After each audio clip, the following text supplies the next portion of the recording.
going to talk about the heart. Okay? Tingnan nyo nga po yung katabi nyo, pusuan nyo naman. Okay, napakahalaga po ang puso. Tingnan nyo po rito, sabi po niya, verse 23, keep your heart with all vigilance, for from it flow the springs of life. Sabi po niya sa ibang version, yung I guard your heart. Guard your heart. Pakisabi po ng malakas, guard your heart.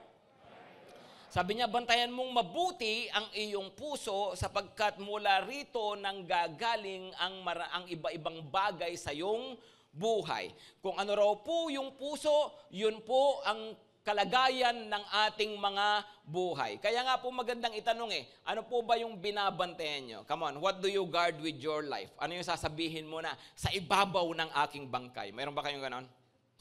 Hello, mayroon ba kayong ganon? Yung ba, kahit na anong mangyari, ipaglalaban ko to, babantayan ko to, no? Gugordyahan ko to. Of course, karaniwan po yan, siyempre sa pamilya, di ba po? At sa iba pang mga bagay na pinahalagahan natin. Pero another question, what do you guard? What do you guard as if your life depends on it? What do you guard as if your life depends on it? Ano yung binabantayan ninyo na alam nyo, pag hindi mo binantayan, ikasasama mo talaga. Yung bang parang, ikamamatay ko to pag nawala to sa akin. Ganon. Meron po ba kayong ganon? Hello? Kailangan bantayan ko to dahil kapag nangyari to, ikamamatay ko to. Meron po ba kayong ganon? Well po, pwedeng yung iba po pinakababantayan nila yung kanilang asawa. Di ba? Iba po, pinakababantayan nila yung kanilang reputation. I hope, sana po marami, lalo na ang mga Kristiyano, ay talaga pong ginagard pa rin natin ang ating mga reputasyon. Amen? Kahit na hindi na po gaanong pinahalagahan po ng maraming tao. Ano ba? Binabantayan nyo po ba? Ano bang pinakababantayan? Binabantayan mo ang iyong blood sugar. Sino ang babantay doon? Ano ba ang normal blood sugar? Ano ba ang normal? Nasabi nila nasa 100. Yung iba binabantayan ang kanilang blood pressure. Ano po ba ang normal na BP? Okay, 180. Ano ba? 80? 120 over 80. O, ganyan, okay? So yun po yung mga normal. Yung iba po binabantayan ang kanilang heartbeat. No? Ano ba ang normal heartbeat? Iwan ko sa inyo, pero ang alam ko, ang normal na heartbeat, iisa lang ang tinitibok. Pag marami, abnormal na yan, ha? Okay. Hindi nga po, dapat binabantayan yung mga yan. Tama? Tama ba? Binabantay. Yung ibang estudyante, binabantayan ang kanilang grade. Yung iba po ay binabantayan, siyempre, yung kanilang kalusugan. No? At kung ano-ano pang mga binabantayan. Yung iba, binabantayan ang kanilang kutis. Nagbibilang sila ng pimples. No? Tatlo na. Ikamamatay ko to. No? Hinog na siya, nangangamatis na. Diba? At takot ka na. No? So may mga bagay po na binabantayan po natin. At tama naman, magbantay po tayo. Pero napapansin po ninyo, ang isang bagay na madalas napapabayaan natin at hindi natin gwardyado ay yung ating mga puso. Diba? Kung papasok ang sama ng loob, welcome na welcome. Pag mayroong nakakainis, welcome na welcome ang iyong inis. Pag nagagalit ka, welcome na welcome. Hello? Pag mayroon kang nararamdaman na hindi maganda, hinahayaan mo lang. Napapansin po ninyo, yun ang problema ng maraming tao. Yun pong hindi natin nababantayang maigi ang ating mga puso na hindi nga natin inisip na bantayan po natin ito. Listen carefully, the condition of your heart determines the quality of your life. The condition of your heart determines the quality of your life, or the quality of your life depends on the condition of your heart. So kung ano yung puso, yun po ang buhay. Kaya nga di ba nga po, sabi ko na dati pa, pag may mali ang puso, may tama ang ulo. Hello? Naniniwala ba kayo doon? Pag may mali ang puso, may tama ang ulo. Di ba? Pag mahina ang puso, nerbyoso. Pag nerbyoso, tumigil sa kopi ko. Nadamay pa kopi ko. Hindi nga po, pag nasaktan ang puso, di ba, nananakit ang nguso. Pag malayo ang puso, malapit ang tukso. Naniniwala ba kayo doon? Di ba? Kaya nga po, alam nyo, napakahalaga talaga ang pagbabantay ng ating mga puso. Ngayon, gusto ko pong maintindihan nating mabuti po kasi po sabi po niya dyan, guard your heart o kaya keep your heart. Pakisabi ulit ng malakas, heart. Well, ang heart po, sa wikang Grego po, ay sa New Testament, cardia. No? Kaya marami po actually mga medical term, scientific term na galing po sa Grego. No? Kaya nga po mayroon tayong cardiologist. Di ba po? Na typically, pag po sinabi nila sa Grego, heart, ang tinutukoy po talaga yung titibok-tibok. Ano? Yung dito. Ano po? Karaniwan, yun po ang tinutukoy. Pero alam po ninyo, iba pagdating sa Old Testament. Proverbs po yan Old Testament po yan Pag po sa Old Testament, sa wikang Hebreo po, ang salita po sa heart ay lev. No? Pag po sinabing lev, listen carefully pag sinabi pong lev ay ibig pong sabihin yan, sakop hindi lamang ang iyong damdamin, sakop pati yung isipan, sakop pati ang iyong kalooban. Kaya nga po actually, ang lev mas malapit sa Filipino term na loob. Okay? Hello? Di ba sa loob mo? Okay? Sa kalooban mo. Yun po, sa loob-loob ko. Yan, okay? Ang tinutukoy po nun ay lev. Kasi nga po, mas malapit ang salitang Pilipino sa salitang Hebreo, sa salita ng mga Israelita. So pag sinabi pong heart dito, bantayan mo, hindi lamang yung damdamin mo, bantayan mo yung nasa kalooban mo. Bantayan natin yung ating isipan, yung mga ini-entertain natin. Bantayan po natin yung ating mga nararamdaman. Napakahalaga raw po yan sa harapan ng Panginoon. At ngayon nga po, gusto ko pong tingnan natin ang ilang mga bagay na dapat talaga bantayan natin sa buhay po natin na wag nawang mangyari. Pakitignan katabi, pakisabihan, beware. Ingatan po natin ito. We should guard against, number one, unbelieving heart. No? Guard against unbelieving heart. Tingnan nyo po ang Hebrews 3 verse 12. Hebrews 3 verse 12, pakibasa po ng malakas ito. Take care, brothers, lest there be in any of you an evil, unbelieving heart, leading you to fall away from the living God. Tingnan niyo pong mabuti yun Sino po ang kinakausap? Brothers. Ibig sabihin, Kristiyano. Ibig sabihin, mananampalataya. Pero sabi niya, ingat ka kapatid. Ingat ka isang Kristiyano. Bakit? Kasi pwede kang magkaroon ng unbelieving heart at dahil dyan, ikaw ay lumayo at tumalikod sa Diyos. So isang bagay na pinakaiingatan daw pala natin sa buhay po natin. Alam nyo po, pag ang Panginoon pala tumitingin sa mga tao sa ibabaw ng mundo, dalawang klase lang naman ang tao. Hindi po yung mayaman o mahirap, hindi po yun. Maganda o maapil, Hindi lang po ganoon tumingin po si Lord. Pag tumitingin ang tao sa mundo, ang Panginoon sa mga tao, dalawa po ang nakikita niyang klase ng tao, believer or unbeliever. Okay, believer or unbeliever. Ano ang ibig sabihin ng believer? Mananampalataya na Sila po yung mga mananampalataya sa puso. Bakit? Dahil tinanggap nila at sinampalatayanan ang Panginoong Hesukristo. So pag sa Bible, nabasa nyo po ang salitang believers, ang tinutukoy po yung mga Kristiyano. Ito po yung mga sumasampalataya at tumanggap sa Panginoong Jesus. Sa Bible, pag nabasa nyo po yung unbelievers, ito po yung mga hindi pa Kristiyano. Hindi pa nila tinatanggap at sinampalatayanan ang Panginoong Jesus. Maliwanag po ba? Hello, maliwanag po.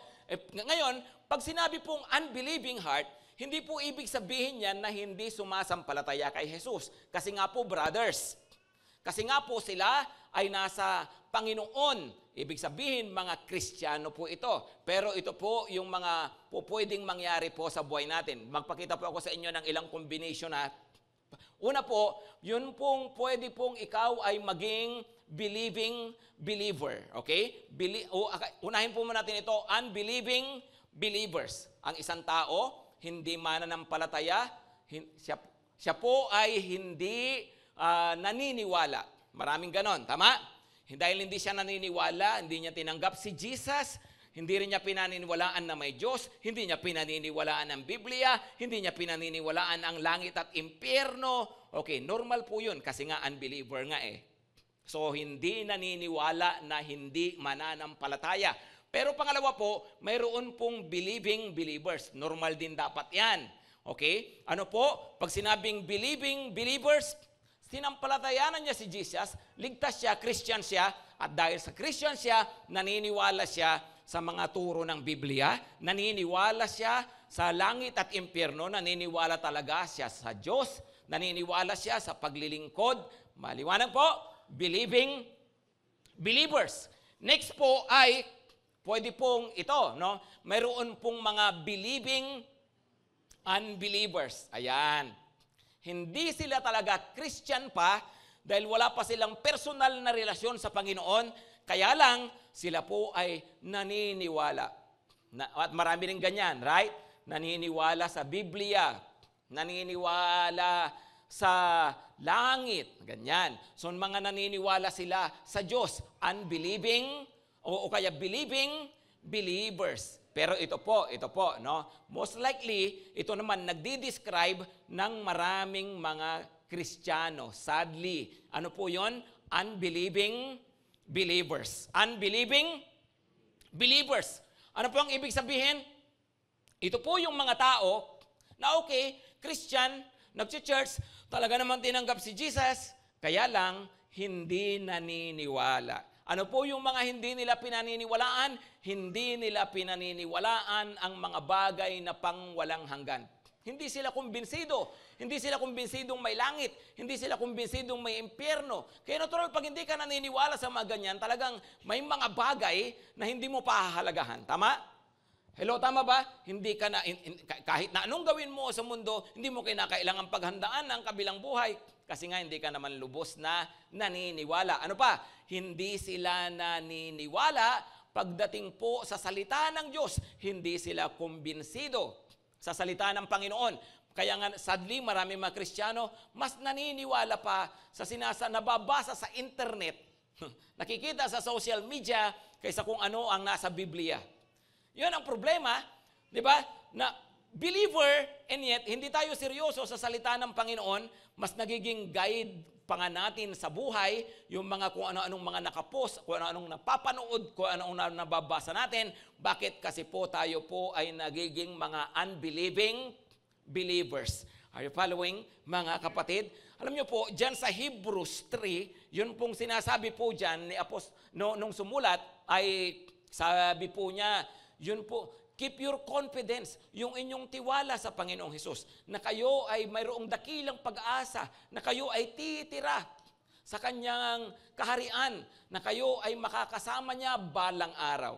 Sabi niya yun daw, pinakababantayan po natin. Alam nyo, bilang mga mananampalataya, isang bagay na wag nating iwawala sa ating isipan na dapat lagi tayong convinced, ang buhay hindi lamang hanggang lupa. Amen. Maliwanag po? Kasi po, kung hanggang lupa lang pala ang lahat ng to, wala naman palang kabila, wala naman palang walang hanggan, walang forever, then bakit pa tayo nagtitipon? Bakit pa tayo natin ginagawa ito? Sinagsasayang lang tayo ng oras. Amen? Kung ang pagka-Kristiyano lang pala ay para nang sa ganun, pagpalain ni Lord yung buhay ko. Para kumita ako. Hindi, maghanap buhay ka na lang, mag-sideline ka na lang ng Sunday, di ba? Para lumusog ang katawan ko, bigyan ako ng health ni Lord. O di mag-gym ka na lang pag Sunday. Di ba? Para nang sa ganun ay gumaang ang buhay ko. O di maglaba ka na lang pag Sunday, nabawasan palabada mo. Sabat nga sabat siya. Di ba? So, kaya nga, di ba? Kung wala tayong paniniwala, nako sabi niya, madaling lumayo sa Panginoon, madaling tumalikod. Pag hindi tayo convinced talaga sa sinasabi ng salita ng Diyos. I don't know with you, mga kapatid, but the Bible is the Word of God. No? Iyan po isang bagay na sigurado, bahala ka kung anong paniwalaan, pero the Bible is the Word of God. Kung ano po yung sinasabi po niya, yan ang katotohanan. We should accept the authority of the Bible in our lives. Pakisabi ng malakas, authority of the Bible. I accept the authority of the Bible. Pag po sinabi pong authority of the Bible, listen carefully, pag sinabi niyo pong you believe in the authority of the Bible, it is to say that you count every verse and every word there as words from God Himself. And to disbelieve and to disobey any verse is to disbelieve and disobey God Himself. Okay, are you following? Ano raw po? Pag sinasabi kong ang Biblia ay salita ng Diyos, ibig sabihin lahat na nakasulat dyan galing sa Panginoon mismo. At pag hindi ko pinaniwalaan, hindi ko sinunod ang Lord mismo, ang hindi ko pinaniwalaan at hindi ko sinunod sa buhay ko. Okay? So, mayroon po, kaya sadly, unbelieving believers. May mga ganyan. Ingat, pakitingin ng katabi, pakisabihan, ingat, no? Bantayan ang puso. Minsan kung ano-anong nai-entertain natin, para mawalan na po tayo talaga ng lubos na paniniwala. And yet, believer ka naman. Pero hindi tayo convinced. Ingat po tayo, bantayan natin ang ating puso mula sa unbelief. Another thing, number 2 is backsliding heart. Okay? Backsliding heart. Proverbs 14 verse 14. Proverbs 14 verse 14, sabi po niya, the backslider in heart will be filled with the fruit of his ways. And a good man will be filled with the fruit of his ways. Yung tumatalikod sa Panginoon, sa kanyang puso, ay ano raw? Aanihin niya ito. Aanihin niya ang bunga nito sa kanyang buhay. But of course, ang kabaligtaran naman po niyan, ay yun naman pong mabuting tao, yun po nagpapatuloy sa Panginoon at sumusunod sa Panginoon, aanihin po niya ang magagandang mga bagay sa kanyang buhay. Alam niyo po, yan po ang isang bagay na ingatan po natin. Pakisabi po ng malakas, backslider in heart. No? Pakitingin ng katabi, pakisabihan, hindi ikaw yon, bebe. No? Ano po ba yung backslider in heart? Alam niyo po ba that you can be in church and yet already a backslider? Hello?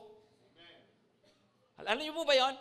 Sa totoo lang, pwede kang nasa church pero wala ka kay Lord. Pwede kang malapit sa kapatiran, malapit sa kapatid, pero malayo na sa Panginoon. Kaya pwedeng yung ating katawan nasa church, pero yung puso natin wala na sa Panginoon. Yan po ang isang bagay na babantayan po natin. Alam niyo po, sabi nga nila, bago pa man mawala ang isang tao sa church, nawala na siya kay Lord. Yun ang nauna. Okay? Nalamig na nalamig, nawala na. Ibig sabihin, lumayo na siya sa Panginoon sa kanyang puso. Pero pwedeng nag-cell group pa rin yan. Pwedeng nag-minister pa rin yan. Tumatayo pa sa stage. Pwede pong nasa katabi pa natin. Pwedeng andyan pa. Pero, pwedeng yung kanyang puso, wala na sa Panginoon. Yun po ang danger. Okay? Kaya nga po, binabantayan daw natin lagi ang ating mga puso. Alam niyo po, pag sinabing backslider in deeds, no? Alam mo ba, backslider in deeds? Ano ba yan? Di ba pag sinabing, isipin niyo ang salitang backslide, paatras na nag-i-slide. Di ba? So, backslide. Ibig sabihin, pag sinabi mong backslider in deeds, yung pwedeng isang taong ito ay mayroon siya, ito yung kanyang dating buhay, tapos binalikan niya, di ba? Dati siyang addict, no? Tapos natukso, bumalik sa drugs, ganyan, bumalik sa bato, bumalik sa simento, no? Bumalik sa damo at sa palay, no? So, pwedeng nabalik di ba? Nag-backslide siya, di ba? Binalikan niya yung dati niyang buhay. 'Yun ang ibig sabihin ng backslider. Pero, yung backslider indeed, pwede pong, siya po ay alam pa rin niya sa kanyang sarili na mali yun, masama yun, at pwede nagsisisi pa rin siya. Tama? Tama? At na-realize niya, hindi na tama balikan to, tapos ngayon babalik po siya sa Panginoon. May mga ganon, na dati nilang buhay, tapos nabalikan nila panandalian, pagkatapos po, nung ma-realize nila, bumalik sila. Marami na po akong nakitang kwentong ganon, okay? Na yung dati nilang buhay, nabalikan, pero sandali, tapos bumalik sila ulit sa Panginoon, ngayon nagtutuloy na sila, mas matino na sila ngayon. Okay? So, sideline sandali, ganon. Tubikim lang. Okay? Ngayon po, yun po pwedeng backslider indeed. May relapse, pero nag-repent. Right? Ang problema po, yung backslider in heart. Yung sa puso mo talaga, lumayo ka na sa Panginoon, kinalimutan na ang Diyos, at umayaw na sa Panginoon, yun po ang malaking problema. No? Wala na ang puso sa Diyos. Lumaliyo na talaga sa Panginoon. Tingnan niyo po ito Jeremiah 2 verse 13. Jeremiah 2:13. Pakibasa po ng malakas.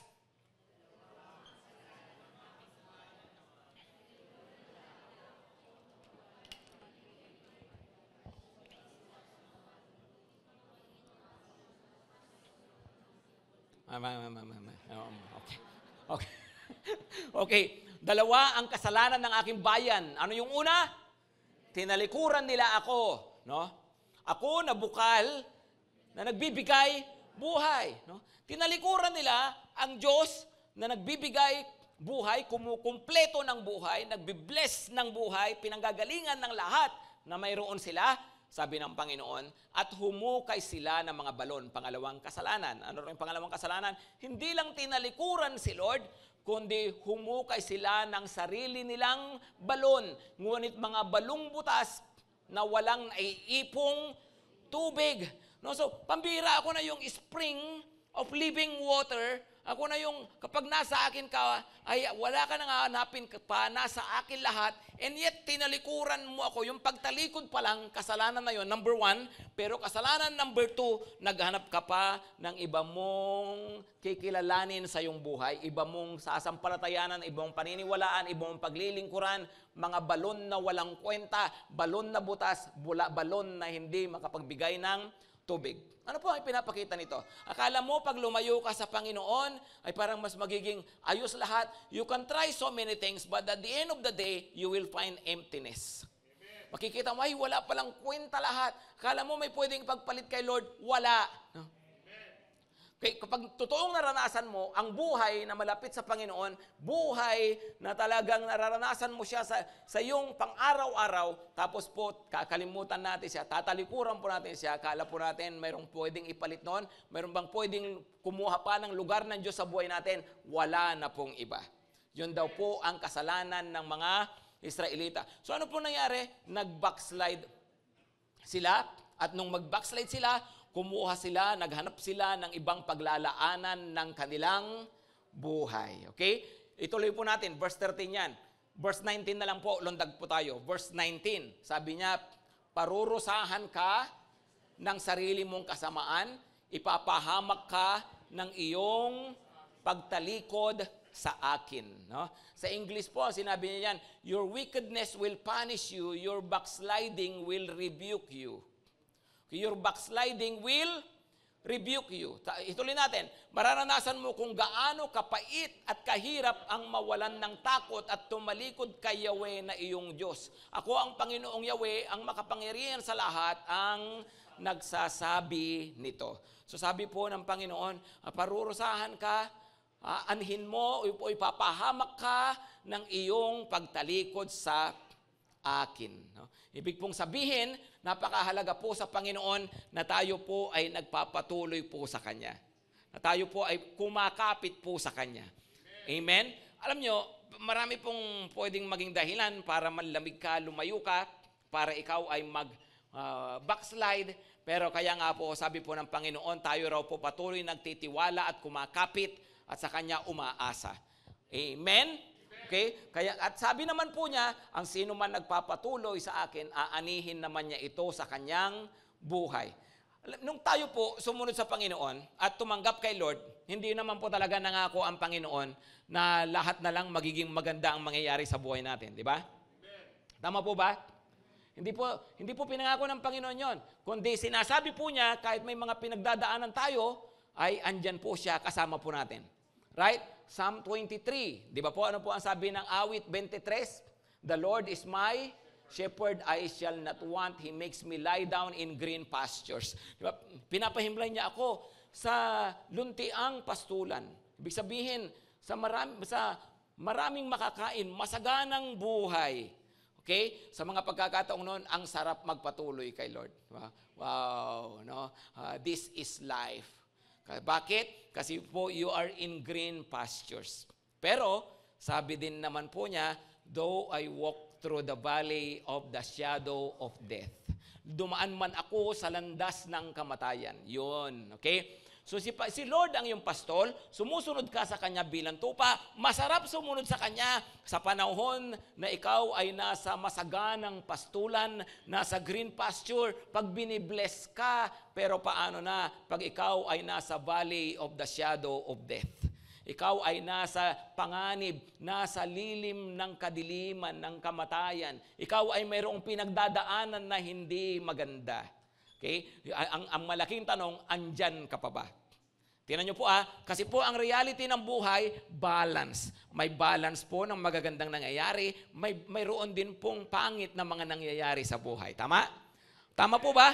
May mga blessings, may mga pagsubok, may mga matatamis, may mga mapapait. So kung ang pagkakristyano natin at paglapit natin sa Panginoon ay namimili ng sitwasyon, so ano ang mangyayari sa iyo? Pag green pasture, Lord, no, I love you, no. Pero pag naman po valley of the shadow of death, andito ka na naman, no, iba na naman, ano ba naman yan, Lord, puro ka na lang reklamo. Tapos kapag na-solve na yung problema mo, balik ka na naman kay Lord, no, I love you Jesus, I will serve you Lord. Di ba? Kasi nga green pasture, paano naman pag valley of the shadow of death na naman, asang ka na naman, dito ka na naman. So ang buhay mo pag ganon.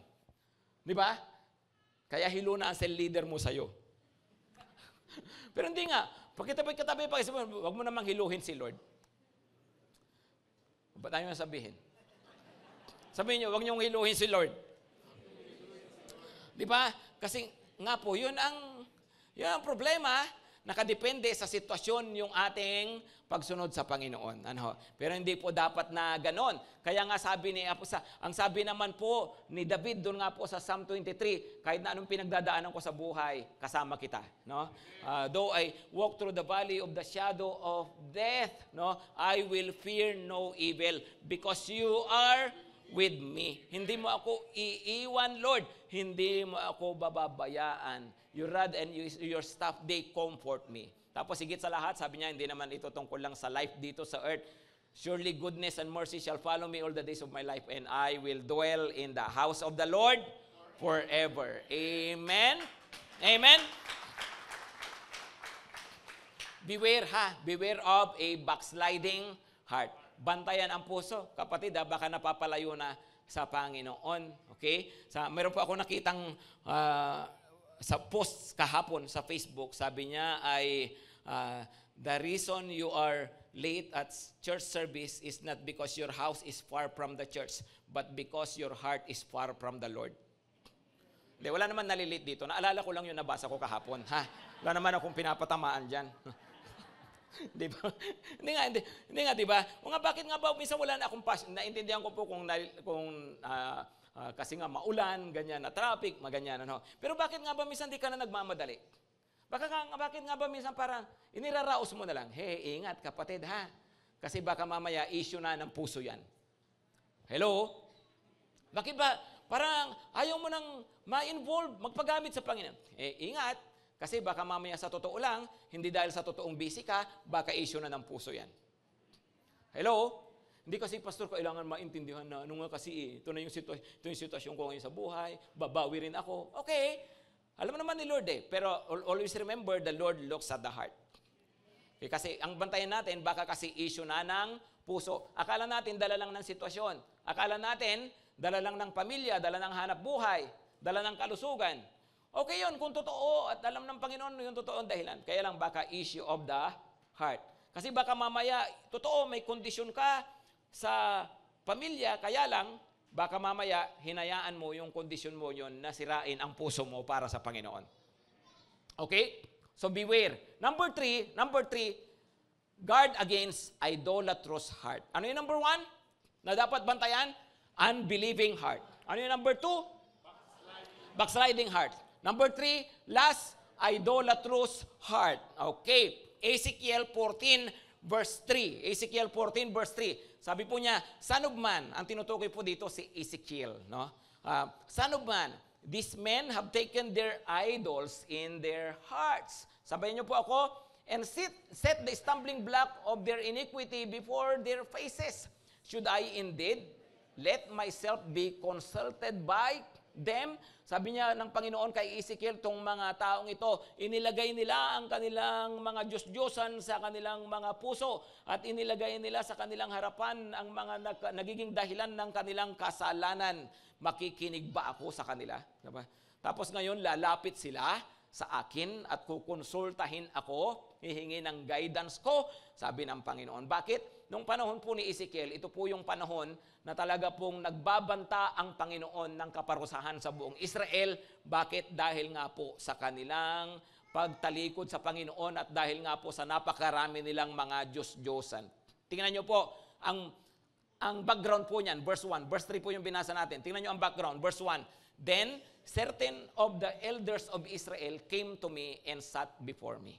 Lumapit ang mga leaders, ang mga nakatatanda, sila po yung mga leader ng bayan, kay Ezekiel, at ano po ang kanilang purpose? Well, pwedeng para humingi sila ng guidance o para sabihin, ipag-pray sila. Okay? Kaya yung nga sabi, para kumonsulta sila. Kaya sabi ng Panginoon kay Ezekiel, sabi niya, ay tingnan mo itong mga taong ito. Lumalapit sila sa akin, and yet yung kanilang mga Diyos-Diyosan nasa kanilang puso. Sa totoo lang, hindi ako ang nasa kanilang puso, sabi ng Panginoon. Alam niyo po, yun po ang isang bagay na ingatan natin. Kasi pwede ka palang lumalapit sa Diyos, pero ang Diyos-Diyosan ang nasa iyong puso. Pwede ba yan? Pwede ba andito tayo ngayon, pero may Diyos-Diyosan tayo sa puso? Possible ba yan? Hello?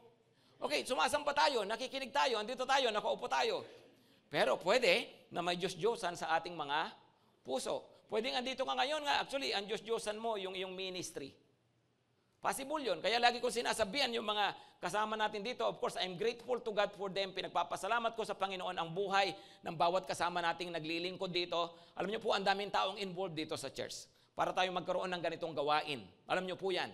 Ano po, mula po sa usher hanggang sa mga nasa technical natin, sa mga tumatayo sa stage, ang dami pong involved dito. But beware, mga kapatid, yung mga naglilingkod sa Panginoon. Make sure na humaharap ka sa Lord at hindi nakapagitan na sa harapan mo ang mga bagay na Diyos-Diyosan mo pala. Instead na nakikita mo ang Panginoon, instead nakafocus ka kay Lord, ang ginagawa mo puro ministry, ang focus mo ministry, tama na maglingkod sa Panginoon, pero tandaan nyo, mas mahalaga sa Panginoon ang ikaw kaysa yung paglilingkod mo. Alam niyo po, pwede na yung mga ginagawa natin para sa Panginoon maging kapalit ng Panginoon sa buhay natin mismo. Kaya nga sabi nila, you can be too busy for the kingdom but not for the king. You have so much time and effort for the matters of the kingdom but you do not pay attention, you do not give time to the king himself. Yun po ang delikado. Ano po? Be sure, naglilingkod tayo pero nakapokus pa rin ang ating mga puso sa Panginoon. Amen? Hindi Diyos-Diyosan ang ministry. Amen po ba? Amen. Okay. Ako po, pag ako pupunta po rito, I make sure nagwo-worship po ako. 3 services, kasama pa rin po ako sa worship time. Kasi it's very important for me to worship the Lord. Na hindi lang ako basta pupunta rito para mag-preach. Pwede namang nagkakape ako sa taas sa office, kaya sa bahay. Tapos bababa na lang ako pag pag matatapos na ang offering. Pag naihulog na ang huling barya. Pwede naman akong bumaba. Di ba? Pwede naman yon, right? Pero hindi. No? Kasi po, I must always be a worshiper. Hindi lang po ako minister. Amen? Mga kapatid. Ano pa? O ito, hindi kayo guilty po rito. Wala po akong sinuman na pinapatamaan po dito. Naisip ko lang basta. Alam nyo ba, pwedeng idol, cellphone. Nasabi ko lang, tama na. No? Pero hindi nga. What do you put before your face? Hello? Basahin nga natin ulit yung verse na yon. They have idol in their hearts and the stumbling block of their iniquity before their faces. Ano yung nilalagay mo sa harapan mo, kapatid? Ngayon, halimbawa, nakikinig tayo ng Word of God. Ano ang nilalagay mo sa harapan mo? Hello? Kung tayo po nakatutok pa rin sa mga cellphone natin, okay lang kung ang ginagawa natin, nagtatype tayo para hindi natin malimutan yung mga napapakinggan po natin. O kaya pinipicturan nyo yung pong mga verses, mga nagbabasa nyo po ng mga word dyan. Okay? At lalo na siyempre pag pinipicturan nyo ako, joke. No? Pag pinipicturan nyo yung mga andyan,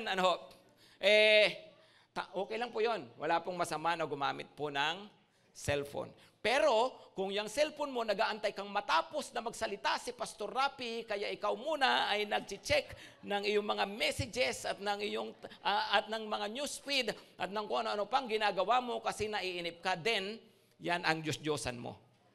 Hello? Mamaya ihulog mo na yan sa offering doon. No? Benta na lang natin yan. Yan na ang pang first fruit mo. No?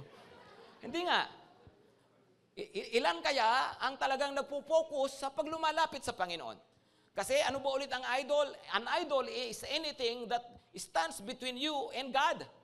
Ano man humaharang sa pagitan mo at ng Panginoon, idol mo yan. Ano man na kumukuha ng lugar ng Diyos sa buhay mo, idol mo yan, kapatid. Kaya bantayan po natin, make sure na hindi tayo ng idolatry habang tayo po ng worship kay Lord. Amen. Habang tayo po nagtitipon sa pangalan ng Panginoon. Amen?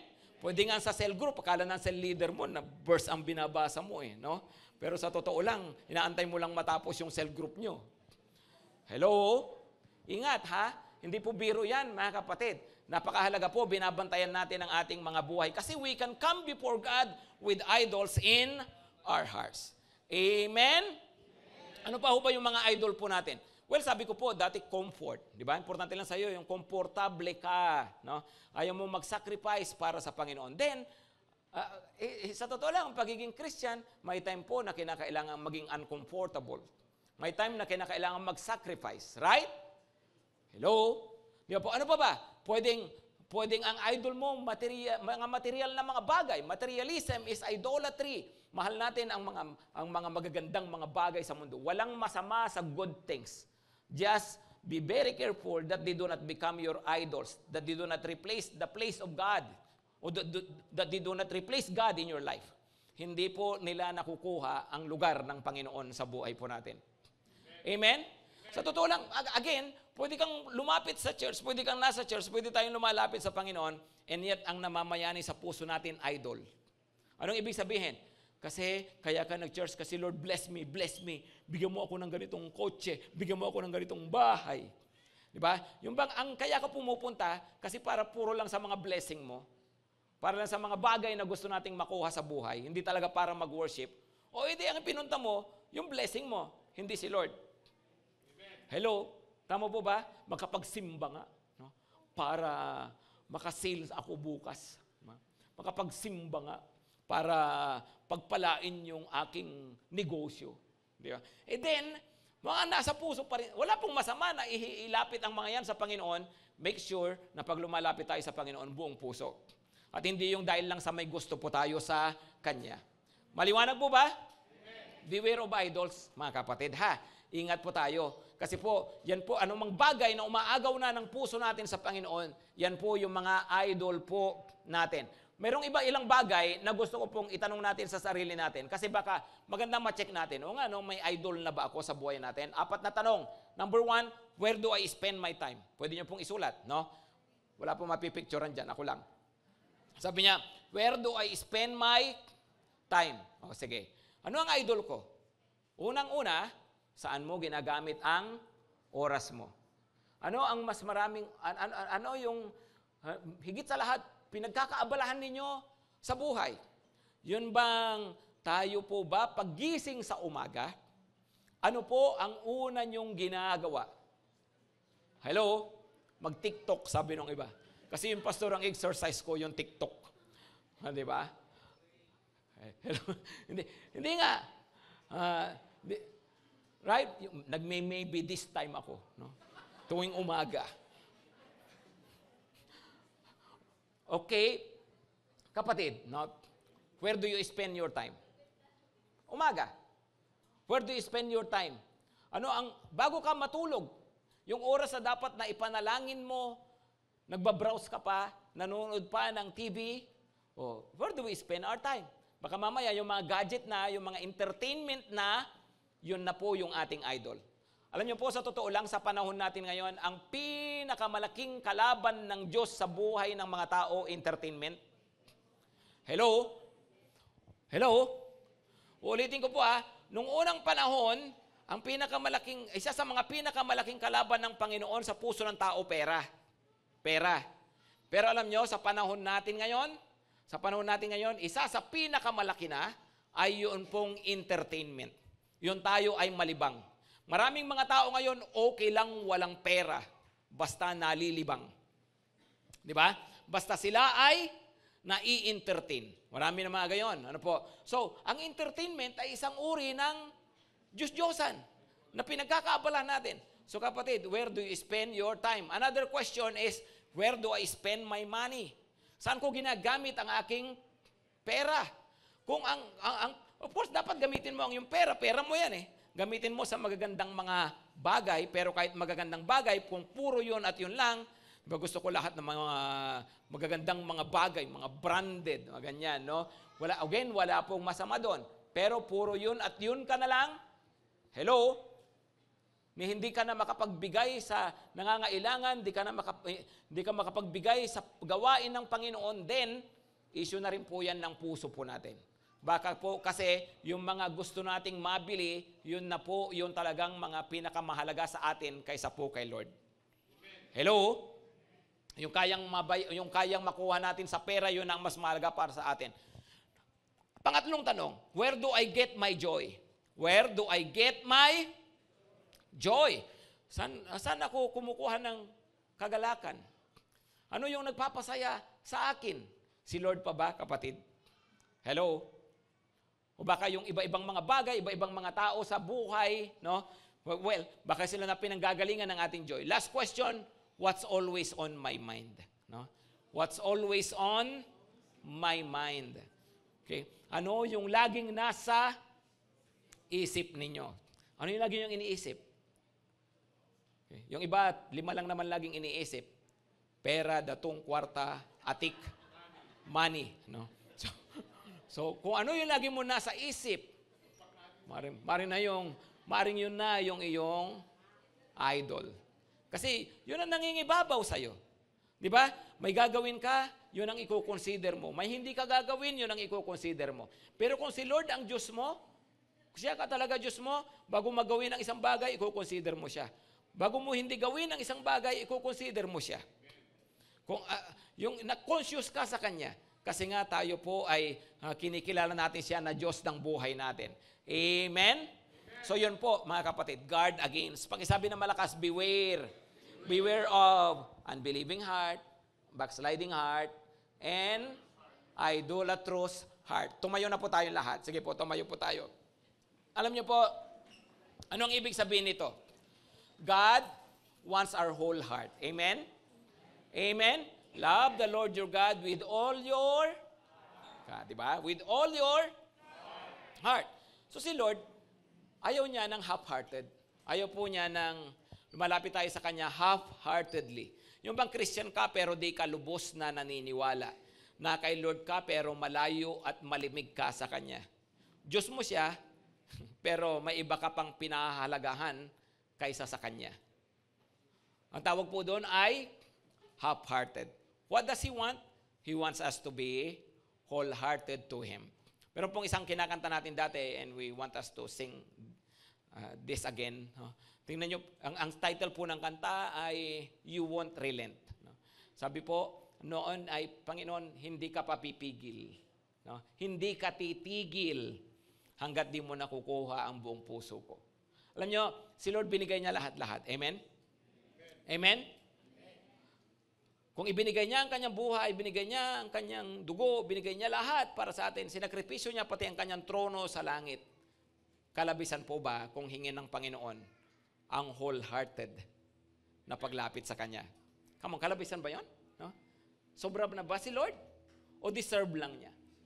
Does God deserve your whole heart, mga kapatid? He deserves it. He who sacrificed everything. Diyos, nagkatawan tao, iniwan ang kanyang trono sa langit. Nung bumaba sa lupa, namatay sa krus. Pinakamababang uri ng kamatayan. At siya ay muling nabuhay. At hanggang ngayon, nakatingin pa rin siya sa atin. Pinangangalagaan niya tayo. Kapatid, kung lahat na lang ginawa ng Lord para sa'yo, He deserves your whole heart. Kaya sabi nung kanta, Lord, hindi ka titigil hanggat di mo nakukuha yung puso ko. And I hope ganun nga po sa prayer natin, Lord, opo, I give you my heart. Lord, pag-apuyin mo yung puso ko para sa'yo. Mayroong isang bahagi ng kanta na gusto ko pong tignan natin. Dito po, sa Song of Solomon. Song of Solomon, sabi po niya, 8 verse 6 and 7. Song of Solomon 8, 6 to 7, nandiyan ba? Sabi niya, set me as a seal upon your heart, as a seal upon your arm. For love is strong as death, jealousy is as fierce as the grave. Sabi niya, ito po ay larawan ng dalawang tao, lalaki at babae, na nag-iibigan, na ngayon naman po ginamit sa kanta na bilang larawan dapat ng ating relasyon sa Panginoon. Ano ba? Ano ibig sabihin? Set me as a seal upon your heart, as a seal upon your arm. No, parang ikaw laging, Panginoon, gusto ko po na ganitong relasyon ko sa iyo, na parang kumbaga parang wedding ring, na lagi kang nasa buhay ko, na hindi ka nahuhubad sa pagkatao ko. For love is as strong as death. So, ang kamatayan o ang pag-ibig, kasing lakas ng kamatayan. Walang makapipigil dyan. Right? And jealousy as fierce as the grave. No? Ano raw po? Ang jealousy, ibig sabihin yung tamang pagmamahal, yung kagusto niya, ikaw talaga lahat. Kagaya po ng grave, wala kang maitatag.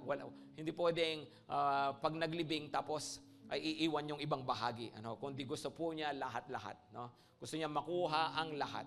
At hindi lamang po yun, hindi mo siya maiiwasan.